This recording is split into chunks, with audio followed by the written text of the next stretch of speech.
ವೀಕ್ಷಕರೇ ಎಲ್ಲರಿಗೂ ನಮಸ್ಕಾರ. ನಾನು ಕನ್ನಡ ಪ್ರೇಮಿ ಯೂಟ್ಯೂಬ್ ಚಾನಲ್ಗೆ ಸ್ವಾಗತ. ನಾನಿವತ್ತು ಗ್ರಾಮೀಣ ಪ್ರತಿಭೆ ಹನುಮಂತ ಲಮಾಣಿಯವರ ಜೀವನ ಕಥೆಯನ್ನು ಪ್ರಸ್ತುತಪಡಿಸಲಿದ್ದೇನೆ.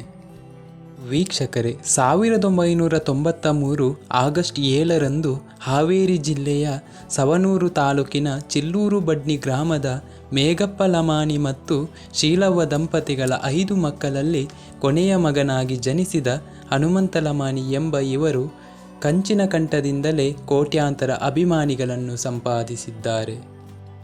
ಬಡ ಕುಟುಂಬವಾಗಿದ್ದರಿಂದ 10ನೇ ತರಗತಿವರೆಗೆ ಓದಿದ ಇವರು ಕುರಿಗಳನ್ನು ಸಾಕಿ ಜೀವನ ನಡೆಸುತ್ತಿದ್ದರು. ಹಾಗಾಗಿ ಇವರು ಕುರಿಗಾಯಿ ಹನುಮ ಎಂದೇ ಪ್ರಸಿದ್ಧರಾದರು. ದಿನ ಕುರಿ ಹಿಂಡುಗಳ ಜೊತೆ ಕಳೆಯುವ ಹನುಮಂತ ಯಾವುದೇ ಸಂಗೀತ ಶಿಕ್ಷಣ ಪಡೆದಿಲ್ಲ. ಇವರು ಬಂಜಾರ ಹಾಡುಗಳನ್ನು ಹಾಡುವುದರಲ್ಲಿ ಎತ್ತಿದ ಕೈ. ಶಿಶುನಾಳ ಶರೀಫರ ಹಾಡುಗಳನ್ನು ಮೊಬೈಲ್ನಲ್ಲಿ ಕೇಳುತ್ತಾ ಹಾಡು ಕಲಿತವರು. ಮುಂದೆ ಆರ್ಕೆಸ್ಟ್ರಾದಲ್ಲಿ ಹಾಡುತ್ತಿದ್ದ ಇವರು ಸಾಮಾಜಿಕ ಜಾಲತಾಣದಲ್ಲಿ ಇವರು ಹಾಡಿದ್ದ ಹಾಡು ವೈರಲ್ ಆದ ಬೆನ್ನಲ್ಲೇ ಇವರಿಗೆ 2018ರಲ್ಲಿ ಜೀ ಕನ್ನಡ ವಾಹಿನಿಯಲ್ಲಿ ಪ್ರಸಾರವಾದ ಸರಿಗಮಪ ಸೀಸನ್ 15 ಕಾರ್ಯಕ್ರಮದಲ್ಲಿ ಸ್ಪರ್ಧಿಸಿ ಜನಪದ ಹಾಡುಗಳನ್ನು ಹಾಡಿ ತನ್ನ ಕಂಠ ಮತ್ತು ಸುಮಧುರ ಗಾಯನದಿಂದ ಸೈ ಎನಿಸಿಕೊಂಡಿದ್ದರು.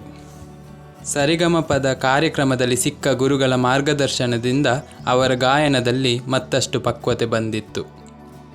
ತನ್ನ ಮುಗ್ಧ ಸ್ವಭಾವ ಮತ್ತು ಉತ್ತರ ಕರ್ನಾಟಕ ಭಾಗದ ಹಳ್ಳಿ ಸೊಗಡಿನ ಮಾತಿನಿಂದಲೇ ಜನಪ್ರಿಯರಾಗಿದ್ದರು. ಲುಂಗಿ ಉಟ್ಟು ಹೆಗಲ ಮೇಲಿನ ಶಾಲಿನಿಂದಲೇ ಸರಿಗಮಪ ವೇದಿಕೆಗೆ ಎಂಟ್ರಿ ಕೊಟ್ಟಿದ್ದ ಹನುಮಂತ ಕೊನೆಯವರೆಗೂ ಅದೇ ಶೈಲಿಯಲ್ಲಿ ಕಾಣಿಸಿಕೊಂಡಿದ್ದರು.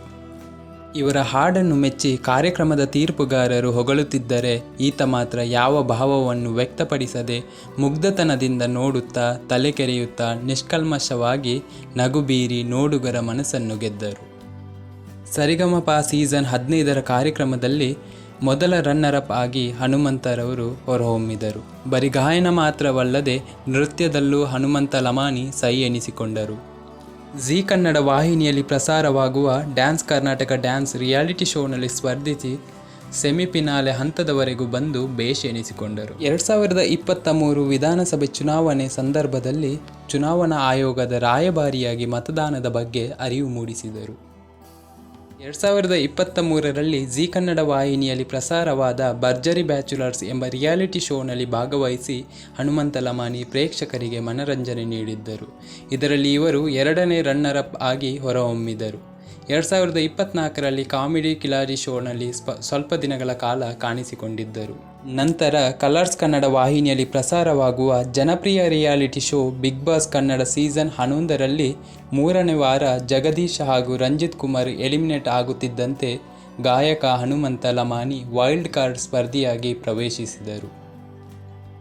ಬಿಗ್ ಬಾಸ್ ಮನೆಗೆ ಕಾಲಿಟ್ಟ ಮೊದಲ ದಿನವೇ ಮನೆಯ ಕ್ಯಾಪ್ಟನ್ ಆಗುವ ಅವಕಾಶ ಹನುಮಂತರಿಗೆ ಸಿಕ್ಕಿದ್ದು ವಿಶೇಷವಾಗಿತ್ತು. ಬಿಗ್ ಬಾಸ್ ಮನೆಯಲ್ಲಿ ಸ್ಪರ್ಧಿಗಳು ಇವರ ಜೊತೆ ಎಷ್ಟೇ ಜಗಳ ಮಾಡಿದರೂ ಇವರದೇ ಶೈಲಿಯಲ್ಲಿ ಉತ್ತರ ಕೊಟ್ಟು ಕಿಚ್ಚನ ಮೆಚ್ಚುಗೆಗೆ ಪಾತ್ರರಾದರು. ಅದಲ್ಲದೆ ಕಿಚ್ಚನ ಪಂಚಾಯತಿಯಲ್ಲಿ 1 ಬಾರಿ ಕಿಚ್ಚನ ಚಪ್ಪಾಳೆಯನ್ನು ಪಡೆದಿದ್ದರು.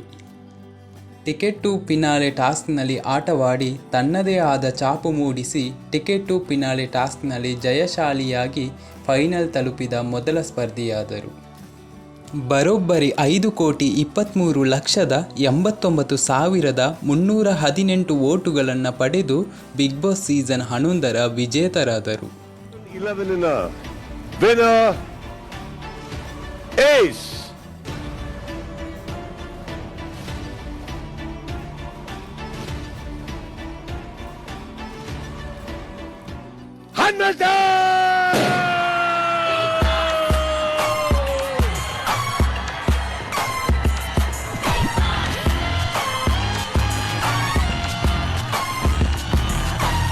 ಇದಿಷ್ಟು ಹನುಮಂತ ಲಮಾಣಿಯವರ ಜೀವನ ಕಥೆಯಾಗಿದ್ದು, ಈ ವಿಡಿಯೋ ನೋಡಿದ್ದಕ್ಕಾಗಿ ಧನ್ಯವಾದಗಳು.